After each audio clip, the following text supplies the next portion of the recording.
If you remain in my word, you will truly be my disciples, and you will know the truth, says the Lord. All the ends of the earth have seen the saving power of God.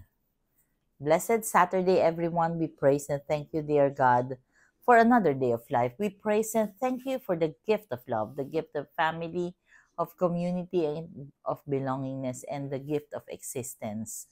We praise and thank you, Lord. Despite the many challenges we are facing right now, nandito pa kami. Yes, Panginoon, dami po namin problema. Hindi namin maitago. Despite na smiles, maraming daladala. Allow me to read a portion of the Gospel according to St. John.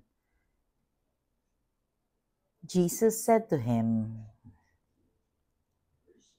to Philip kasi sabi ni Philip, Master, show us the Father, and that will be enough for us. So ito ang sagot ni Jesus.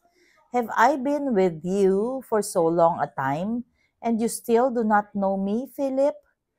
Whoever has seen me has seen the Father. How can you say, show us the Father? Do you not believe that I am in the Father, and the Father is in me? The words that I speak to you, I do not speak on my own. The Father who dwells in me is doing his works. Believe me that I am in the Father, and the Father is in me. Or else, believe because of the works themselves. Amen, amen, I say to you, whoever believes in me will do the works that I do, and will do greater ones than this, because I am going to the Father, and whatever you ask in my name, I will do, so that the Father may be glorified in the Son. If you ask anything of me in my name, I will do it. Napakaganda ng ebanghelyo ngayong araw ng Sabado, no? Ito lang talaga ang pinanghahawakan ko. Sa dami ng problema na kinakaharap namin dito sa construction sa tabi ng lote namin. Madaming sleepless nights, madaming consultation kung kani-kanino nagtatanong, sulat, madaming report, and wala sila lahat ginagawa. Even ang barangay, yung bang halatang-halata mong may something. I even wrote a letter to the mayor, parang wala. Inintay pa na magkaganito. Ngayon, nirarush nila yung bangketa. Wala silang pakialam dun sa bahay namin. Pero, syempre, dahil may pakialam sila dun sa bangketa at property yun ng local government, so yun ang unahin nila. Kaya for Saturday and Sunday, aayusin nila ang bangketa. Hahayaan nila yung bahay namin. Ang dasal ko na nga lang is, Lord, please take over.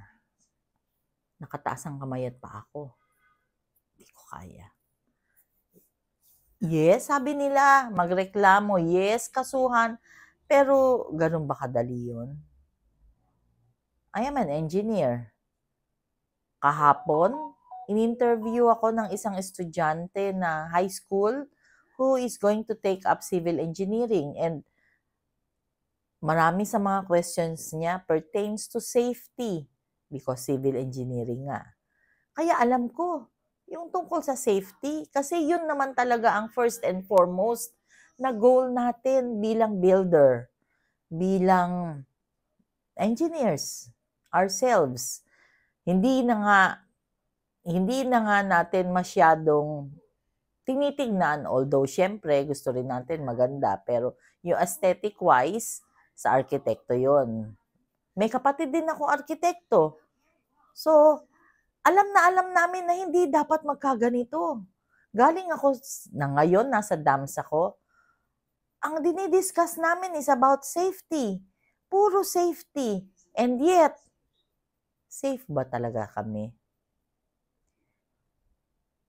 Yung garahe nga namin, hindi ko alam kasi hindi na maisara yung gate. Hindi ko alam kung yung bahay namin magiging safe pa. Ang sabi nga ng mga bata, maghanda kami sa paglikas din. Hindi ako handa.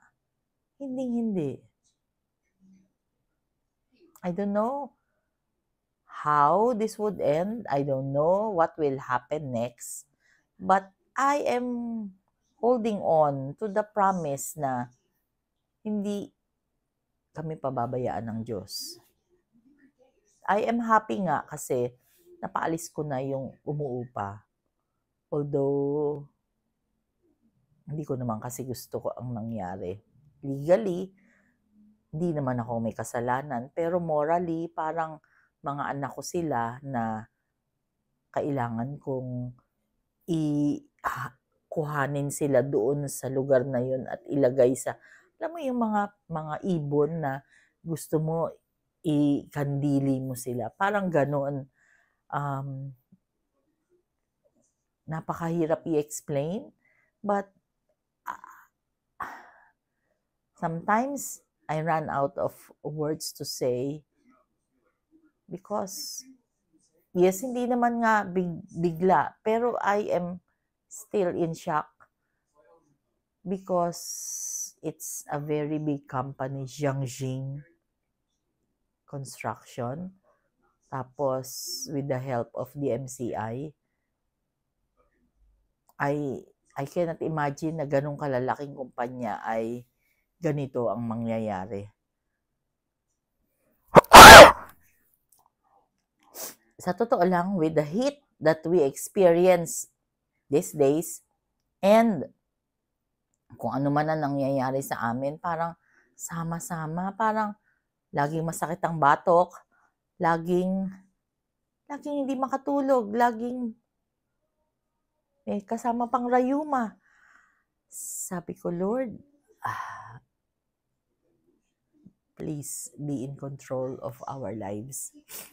We cannot do this. We cannot. So,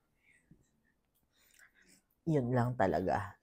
Because I know that God will never leave us nor forsake us. Let us pray. Lord God, we are sorry for our sins, either of commission or omission. We pray for healing of those who are sick, those who are requesting for prayers, and those who are praying with us right here, right now. Panginoon, we lift up to you our condition now. Ikaw na po ang bahala. Please be with us always and in all ways, and allow your presence in our lives to manifest.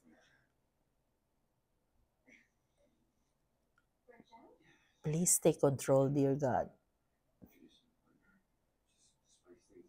Stay with us because